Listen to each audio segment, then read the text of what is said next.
بسم اللہ الرحمن الرحیم۔ شمع رسالت صلی اللہ علیہ وآلہ وسلم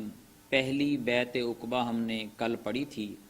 آج ہم دوسری بیعت عقبہ پڑھیں گے۔ نبوت کے 13ویں سال حج کے موسم میں یثرب سے 70 کے قریب یا اس سے بھی زیادہ مسلمان فریضہ حج کی ادائیگی کے لیے مکہ تشریف لائے۔ یہ اپنی ان مشرک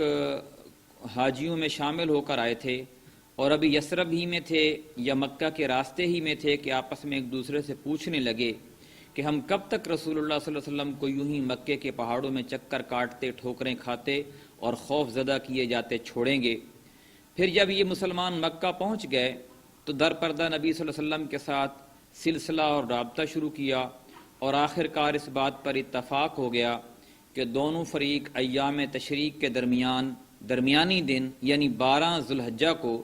منا میں جمرہ اولا یعنی جمرہ عقبہ کے پاس جو گھاٹی ہے اس میں جمع ہوں اور یہ اجتماع رات کی تاریکی میں بالکل خفیہ طریقے پر ہو۔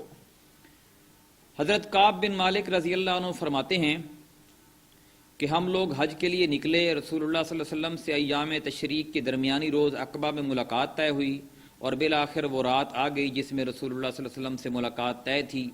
ہمارے ساتھ ہمارے ایک معزز سردار عبداللہ بن حرام بھی تھے جو ابھی اسلام نہ لائے تھے۔ ہم نے ان کو ساتھ لے لیا، ورنہ ہمارے ساتھ ہماری قوم کی جو مشرکین تھے ہم ان سے اپنا سارا معاملہ خفیہ رکھتے تھے، مگر ہم نے عبداللہ بن حرام سے بات چیت کی اور کہا کہ اے ابو جابر، آپ ہمارے ایک معزز اور شریف سربراہ ہیں اور ہم آپ کو آپ کی موجودہ حالت سے نکالنا چاہتے ہیں تاکہ آپ کل کلاں کو آگ کا ایندھن نہ بن جائیں۔ اس کے بعد ہم نے انہیں اسلام کی دعوت دی اور بتلایا کہ آج عقبہ میں رسول اللہ صلی اللہ علیہ وسلم سے ہماری ملاقات طے ہے۔ انہوں نے اسلام قبول کر لیا اور ہمارے ساتھ عقبہ میں تشریف لے گئے اور نقیب بھی مقرر ہوئے، یعنی سردار جو بعد میں بنے تھے، جو آپ صلی اللہ علیہ وسلم نے 12 سردار بنائے تھے۔ یہی وہ اجتماع ہے جس نے اسلام و بت پرستی کی جنگ میں رفتار زمانہ کا رخ موڑ دیا تھا اور مسلمان پھر اب تنزلی سے ترقی کی طرف جانا شروع ہوئے۔ اس گھاٹی میں صحابہ کرام یعنی یہ جو 9 مسلم تھے یہ بھی موجود تھے۔ یہ فرماتے ہیں کہ ان کی تعداد تقریباً کل کوئی 75 کے قریب تھی اور اس میں 73 مرد اور 2 عورتیں تھیں۔ اس گھاٹی میں جمع ہو گئے اور نبی کریم صلی اللہ علیہ وسلم کا انتظار کرنے لگے اور نبی کریم صلی اللہ علیہ وسلم اپنے چچا حضرت عباس بن مطلب کے ساتھ تشریف لائے۔ اگرچہ ابھی تک وہ اپنی قوم کے دین پر تھے مگر چاہتے تھے کہ اپنے بھتیجے کے معاملے میں موجود رہیں اور ان کے لیے پختہ اطمینان حاصل کر لیں۔ سب سے پہلی بات بھی انہوں نے ہی شروع کی۔ حضرت ابو طالب کے بعد آپ صلی اللہ علیہ وسلم کی جو سرپرستی اور خیال رکھا وہ حضرت عباس نے زیادہ رکھا، اس لیے وہ اس اجتماع میں بھی وہ آپ کے ساتھ ہے اور سب سے پہلے بات کا آغاز بھی انہوں نے ہی کیا۔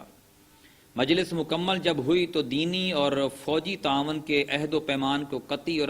آخری شکل دینے کے لیے گفتگو کا آغاز ہوا۔ رسول اللہ صلی اللہ علیہ وسلم کے چچا حضرت عباس نے سب سے پہلے گفتگو کا آغاز کیا۔ ان کا مقصود یہ تھا کہ وہ پوری صراحت کے ساتھ اس ذمہ داری کی نزاکت واضح کریں جو اس عہد و پیمان کے نتیجے میں ان حضرات کے سر پڑنے والی تھی۔ چنانچہ انہوں نے کہا، خزرج کے لوگوں،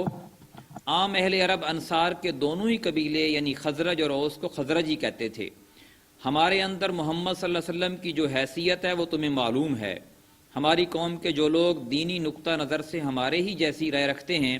ہم نے محمد صلی اللہ علیہ وسلم کو ان سے محفوظ رکھا ہے۔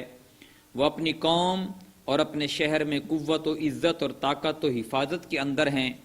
مگر اب وہ تمہارے یہاں جانے اور تمہارے ساتھ لاحق ہونے پر مصر ہیں۔ لہٰذا اگر تمہارا یہ خیال ہے کہ تم انہیں جس چیز کی طرف بلا رہے ہو اسے نبھا لو گے اور انہیں ان کے مخالفین سے بچا لو گے تب تو ٹھیک ہے، تم نے جو ذمہ داری اٹھائی ہے اسے تم جانو،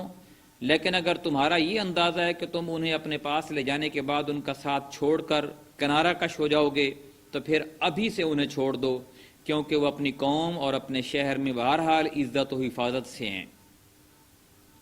حضرت کعب رضی اللہ عنہ کہتے ہیں کہ ہم نے عباس سے کہا کہ آپ کی بات ہم نے سن لی، اب اے اللہ کے رسول آپ گفتگو فرمائیے اور اپنے لیے اور اپنے رب کے لیے جو عہد و پیمان پسند کریں لیجئے۔ اس جواب سے پتہ چلتا ہے کہ اس عظیم ذمہ داری کو اٹھانے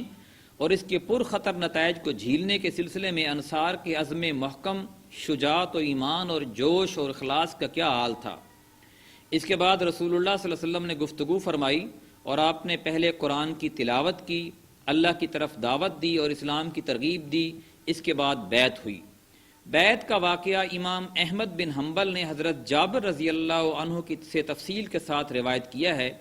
حضرت جابر کا بیان ہے کہ ہم نے عرض کیا، ہے اللہ کے رسول، ہم آپ سے کس بات پر بیعت کریں؟ آپ نے فرمایا، اس بات پر کہ چستی اور سستی ہر حال میں بات سنو گے اور مانو گے، تنگی اور خوشحالی ہر حال میں مال خرچ کرو گے، بھلائی کا حکم دو گے اور برائی سے روکو گے، اللہ کی راہ میں اٹھ کھڑے ہوگے اور اللہ کے معاملے میں کسی ملامت گر کی ملامت سے پرواہ نہ کرو گے، اور جب میں تمہارے پاس آ جاؤں گا تو تم میری مدد کرو گے، اور جس چیز سے اپنی جان اور اپنے بال بچوں کی حفاظت کرتے ہو اس سے میری بھی حفاظت کرو گے اور تمہارے لیے جنت ہے۔ حضرت کعب کہتے ہیں کہ حضرت برہ رسول اللہ صلی اللہ علیہ وسلم سے بات کر رہے تھے، آپ نے یعنی حضرت برہ نے آپ کا ہاتھ پکڑا اور کہا، ہاں اس ذات کی قسم جس نے آپ کو نبی برحق بنا کر بھیجا ہے، ہم یقیناً اس چیز سے آپ کی حفاظت کریں گے جس سے اپنے بال بچوں کی حفاظت کرتے ہیں، لہٰذا اے اللہ کے رسول آپ ہم سے بیعت لیجئے، ہم خدا کی قسم جنگ کے بیٹے ہیں اور ہتھیار ہمارا کھلونا ہے، ہماری یہی ریت باپ دادا سے چلی آ رہی ہے۔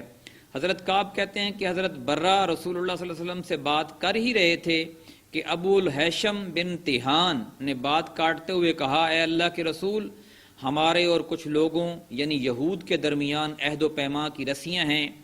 اور اب ہم ان رسیوں کو کاٹنے والے ہیں، تو کہیں ایسا تو نہیں ہوگا کہ ہم ایسا کر ڈالیں پھر اللہ آپ کو غلبہ و ظہور عطا فرمائے تو آپ ہمیں چھوڑ کر اپنی قوم کی طرف پلٹ آئیں۔ یہ سن کر رسول اللہ صلی اللہ علیہ وسلم نے تبسم فرمایا، پھر فرمایا، نہیں بلکہ آپ لوگوں کا خون میرا خون اور آپ لوگوں کی بربادی میری بربادی ہے،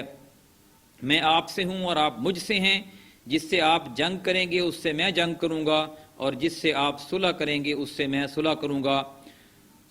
آگے اس بیعت کے مزید بھی اس کی تکمیل کے حوالے سے واقعات ہیں، وہ انشاءاللہ ہم کل کی گفتگو میں کریں گے۔ جزاک اللہ۔